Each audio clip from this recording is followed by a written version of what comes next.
The zombie apocalypse is an overplayed, boring, outdated, or classic take on a world-ending apocalypse, where disease spreads through body fluids, causing everyone to go berserk, aggressively craving flesh. But don't worry, 99% of our planet believes that they'll survive this apocalypse, which by definition means an event involving destruction or damage on a catastrophic scale. Unless the great damage or suffering is the League of Legends player base going outside, I think it's safe to say the world-ending apocalypse means you and I are probably not going to make it. Games like DayZ and the one we're going to play today, Surroundead, are living proof of why we're doomed. They teach you the important things, like how to be cold, awkward, never cherish the nice moments. Oh, what a beautiful place to fight for my life.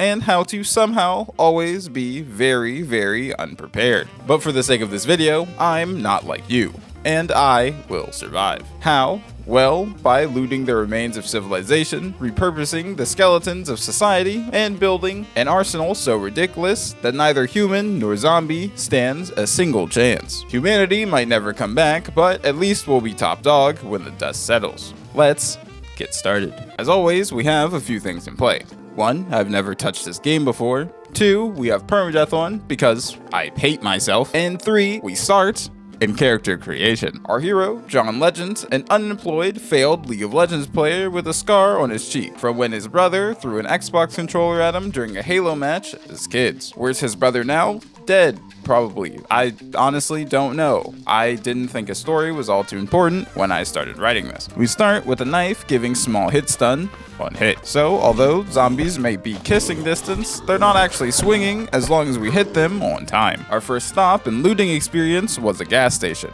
and the loot was 1 can of soup. Immediately after, I climb a hill, check the map, and realize there's no indicator of where I am. So we'll be wandering until we stumble across some recognizable landmark to determine where we are. But hey, while I'm up here, let's take a second to appreciate how beautiful this game is, in a simple graphics way.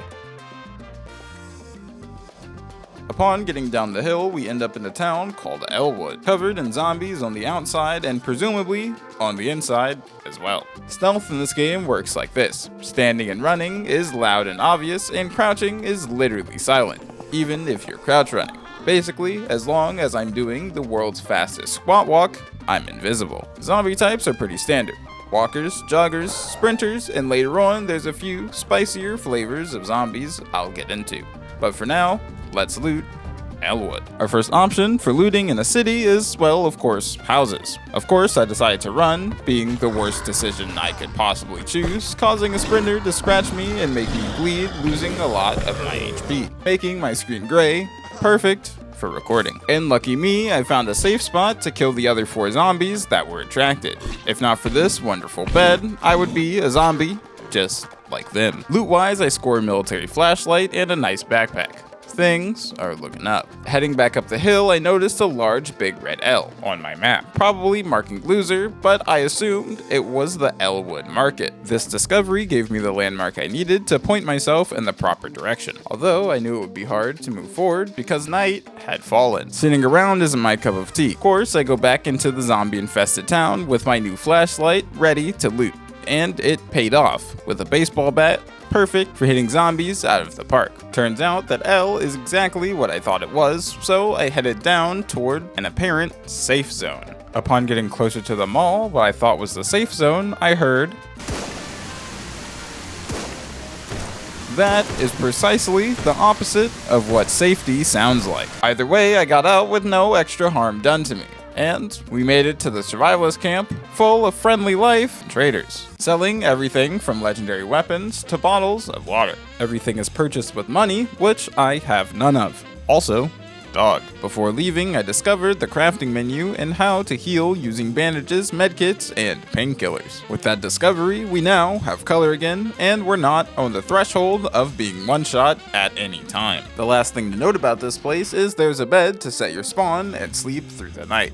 I don't really need the spawn function because, well, if I die, it's just over. Now that we're in a better state, let's actually get some gear so we can progress. Our end goal is relatively simple: clear the airfield, because every single zombie survival game has one and it always has the best loot, and most importantly, look tactical. because no one wants to survive an apocalypse looking like a bum. We head to a destroyed shop and we score a bigger backpack and even discover we can stack smaller backpacks inside of the bigger ones, like some sort of Soviet nesting doll. We also found a rifle as well with 3 bullets, which is honestly more than I expected. The biggest event to occur here was far from the loot. It was what I assumed to be an airdrop, hearing a plane and seeing smoke falling out of the sky, so I couldn't really think of anything else it could be. Back at camp, I sell all my junk, buy a fire axe to replace my baseball bat and a suppressor to use on my rifle, as well as buy a GPS so now I can see all of the POIs and infestations on the map. From here, the only real course of action was to look for the supply drop that had fallen a few minutes prior. This in itself was a journey,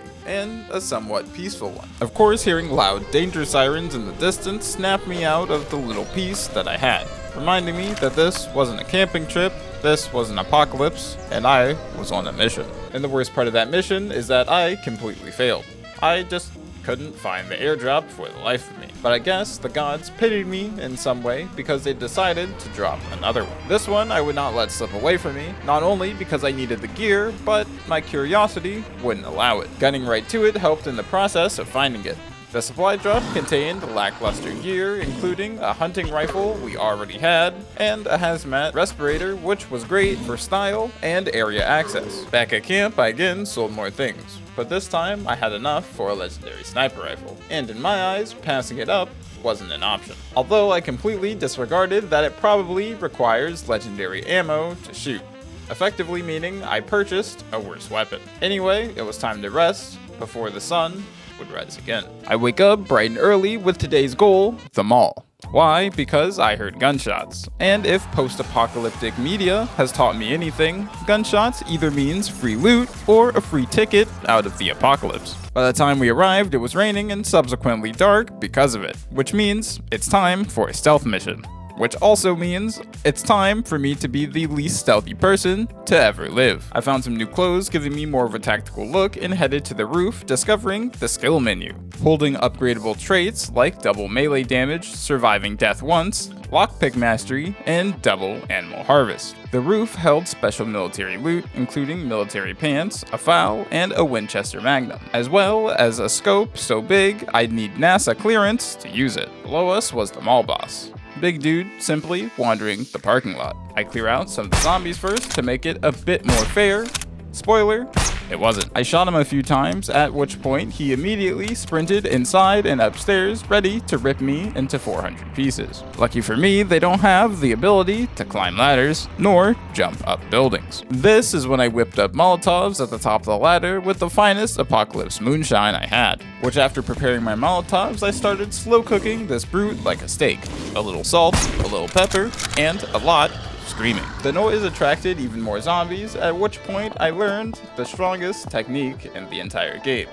One melee swing hits multiple enemies. This is completely unfair for the zombies, and you'll understand immediately. Of course, this won't stop me from nearly dying at just the sight of more than one zombie, but right now, the boss is dead, and we grabbed a legendary mag for a gun I'll probably never find. Before we leave, we swing by the arcade to just stand around and pretend we're normal people.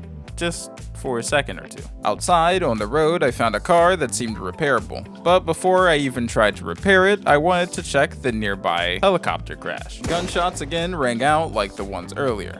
Maybe these were the survivors that were shooting. Naturally, I went against all of my survival instincts and went straight for it, although I did have a gun just in case. It seems to be friendly survivors, and I say survivors very loosely, because these people were about as threatening as a drink begging to be consumed.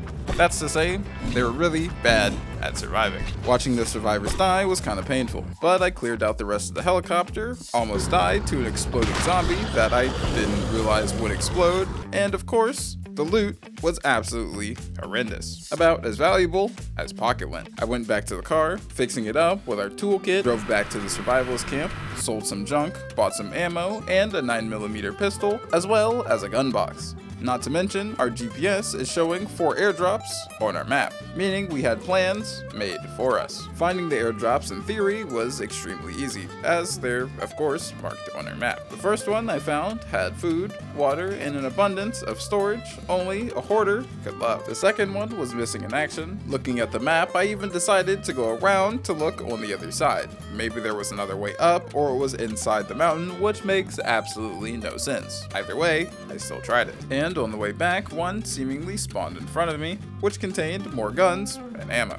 So, I'm not complaining. Now for a real mission, our first infestation. I had no clue what to expect, but when I got there, what I saw first did set the tone. A creepy shrine or effigy that screams, "Turn back or you will be next." By the looks of it, the military didn't do so well in this situation, and I assumed that I have a far worse chance. So naturally, I didn't.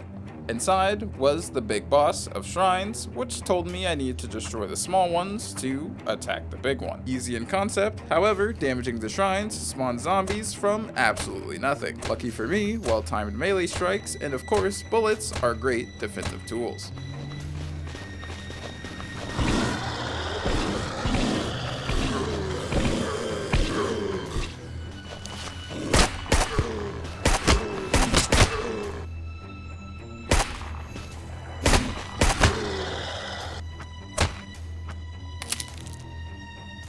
The first shrine was down, and the loot was terrible, as always.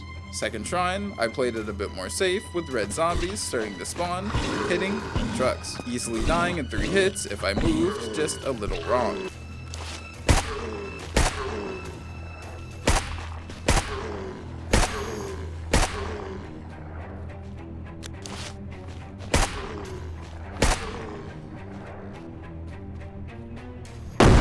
After destroying the shrine, my tactical brain engaged. Looting a tactical helmet, ladies and gentlemen, now we are officially cosplaying an operator. For the first, maybe second time in my life, I decided to use my brain to plot out an escape route just in case things got bad after we started attacking the primary infestation.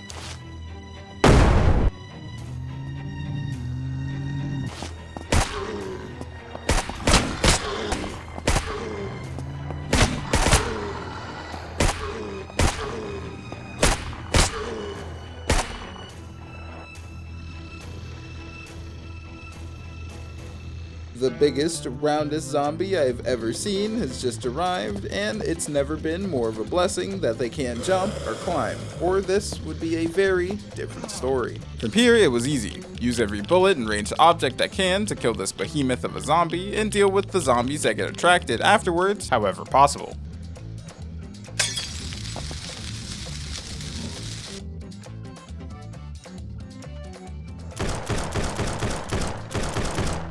All I can say is a bit of cheese never hurt anybody, especially for this kind of loot. We far outdid ourselves, having a Matrix-like arsenal in our bag. With my bags full, me looking as operator as possible, we headed back to camp to rest before our final mission, the airfield. We're finally ready to take on the ultimate task. Our car is fueled and repaired, and my ego is highly inflated. Our first stop was Patient Zero's house. Zombies here had glowing green eyes, which I could only assume was from the radiation.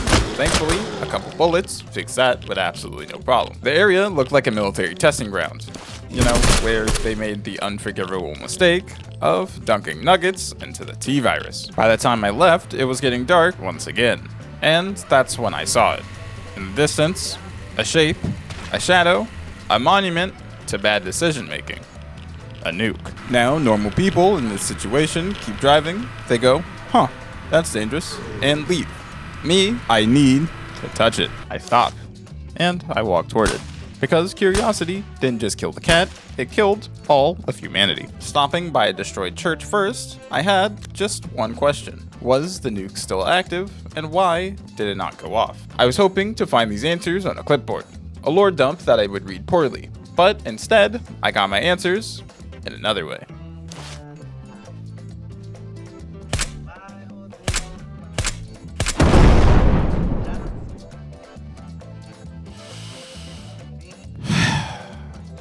Yeah, it was active. Sure, I didn't see the airfield, but I did in the apocalypse, in one area of the world. I'm not saying I'm a hero, but what I am saying is there are no more zombies. Either way, I refuse to fail. I have the knowledge, and now I have a plan. That plan, of course, being to make everything harder. Yeah, you heard me. I'm banning myself from using the survivor camp, no trading, no safety net, just me and the wilderness, and my declining mental health. Why am I doing this? I don't know. Maybe I'm just masochistic. Maybe the radiation got to me, or maybe deep down I just want to see how far a man can spiral before screaming about lobster. To choke ye, engorging your organs till ye turn.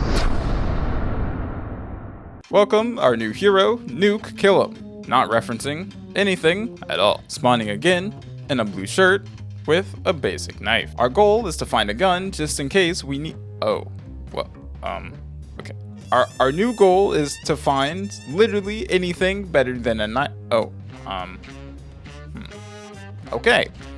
Our new goal is to find where we are on the map, gain a bag and ammo for said gun to use. Spotting some zombies with glowing green eyes, clearly irradiated, clearly dangerous, clearly my sign to wander closer. Smart? No. On brand? Absolutely. Having my most recent POI marked on the map gave me the illusion I knew where I was going, headed toward the city. Of course. Somehow I walked in the complete opposite direction, ending up in an abandoned house. Turning around and finding the correct direction, within a minute I was staring right back at the same nuke that killed me last time. Cool.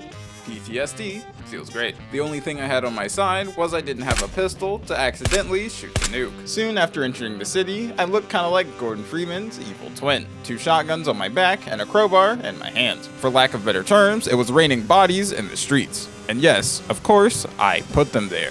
An airdrop was flying by in the distance, and with so much happening at once, with no break, I was starting to panic. So I just ran after it with no thought. The problem was I was running after the plane and not the drop. I never saw the drop. I was assuming it hadn't already dropped, or hell, it would drop at all. This is all to say I didn't find it after wandering and wandering and wandering. By the time I gave up, it was nightfall, and I decided I would not let this trip be for nothing, and loot an abandoned military camp. Stealth in this game is rough at best, and with every zombie at this event being stronger than average, because why not make them stronger, I decided to try and cheese them. Well, of course, after I used all my ammo, gathering said information.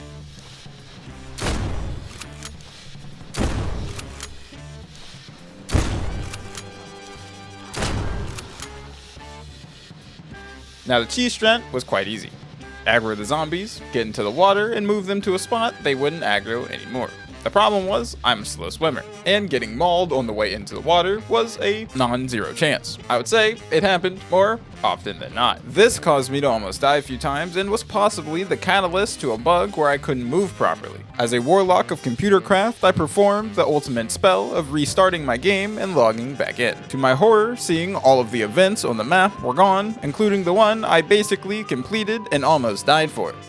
Well, that sucks. Of course, I moved on and scouted a large industrial building on my map, kind of in the middle of nowhere, where I found not only a car repair kit, but a fireman's axe. Now we're in business, and can deal with anything except for nukes. Our journey from here was just looting small buildings, trying to find anything of use. I tracked down a supply medical drop and stuffed it all into my bag to make sure people that truly needed it couldn't have it. Right up the road, I stumbled upon a police station which contained a military-grade gas mask and an MP5. I was making slow progress down toward the airfield, looting everything I could on the way, with our next stop being whatever the hell this is on the map.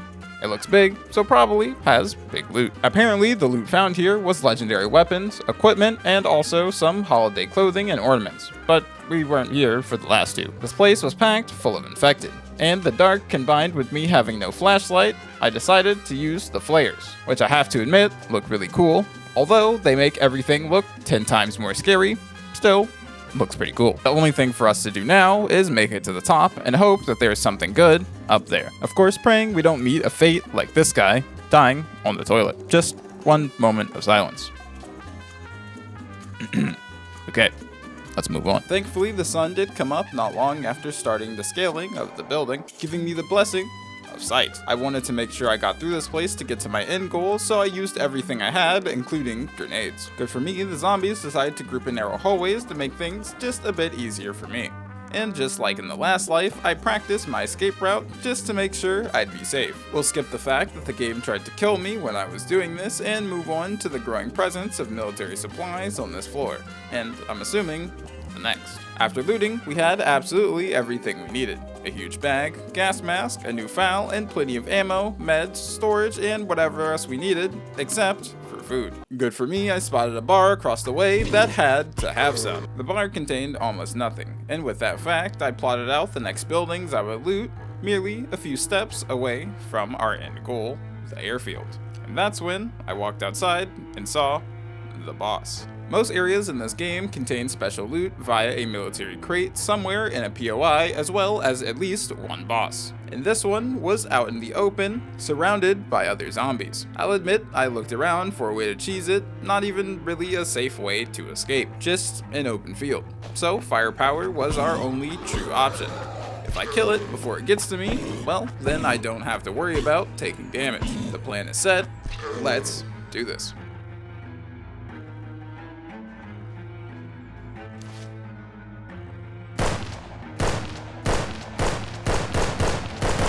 Boss down, now to take care of the few straggler zombies.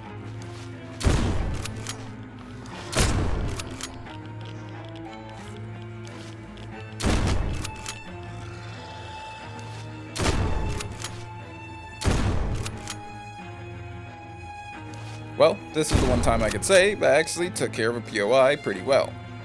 Until I turned the corner.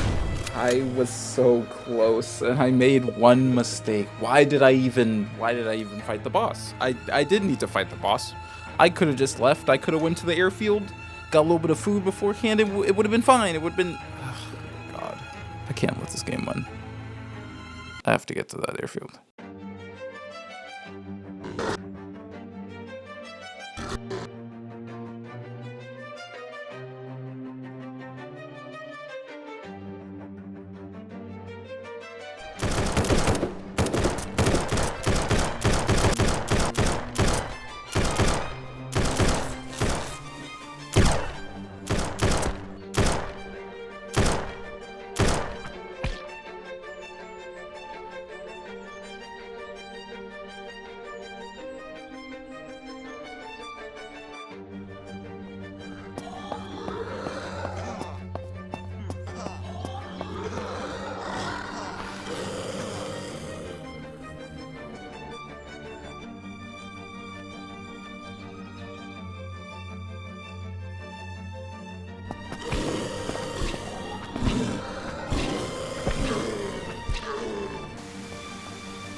I'm just a regular guy, put in a world filled with zombies, with a knife to my name, with one goal, to get to the airfield and survive. Turns out, luck is on my side. With a shotgun and this makeshift muffler, my snowball to greatness has begun.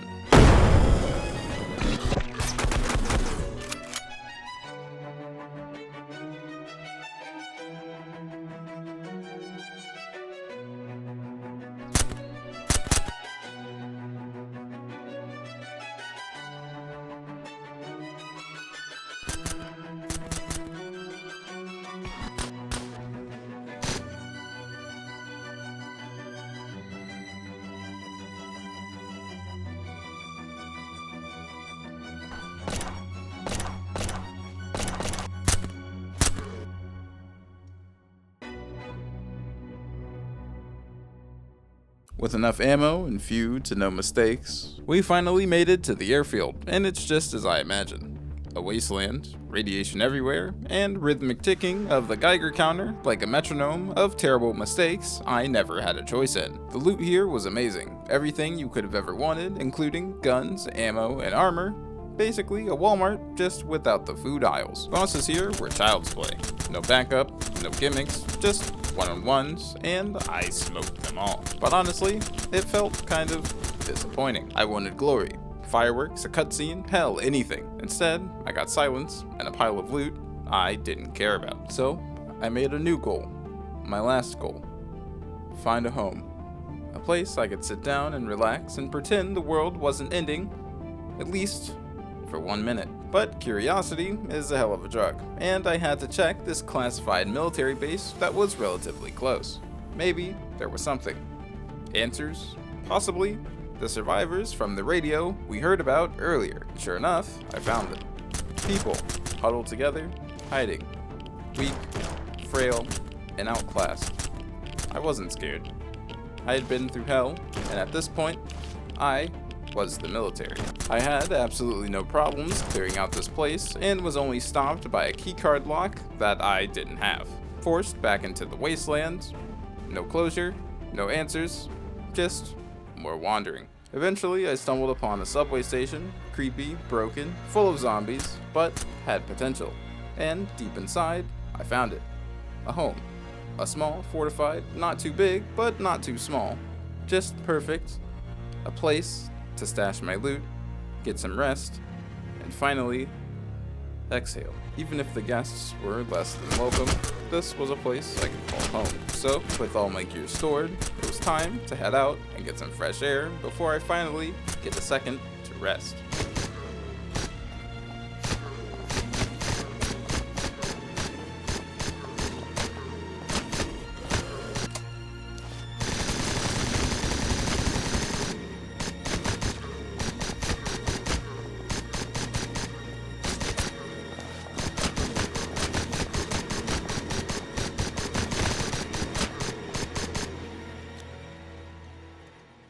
With the stressful fight over, outside was calm.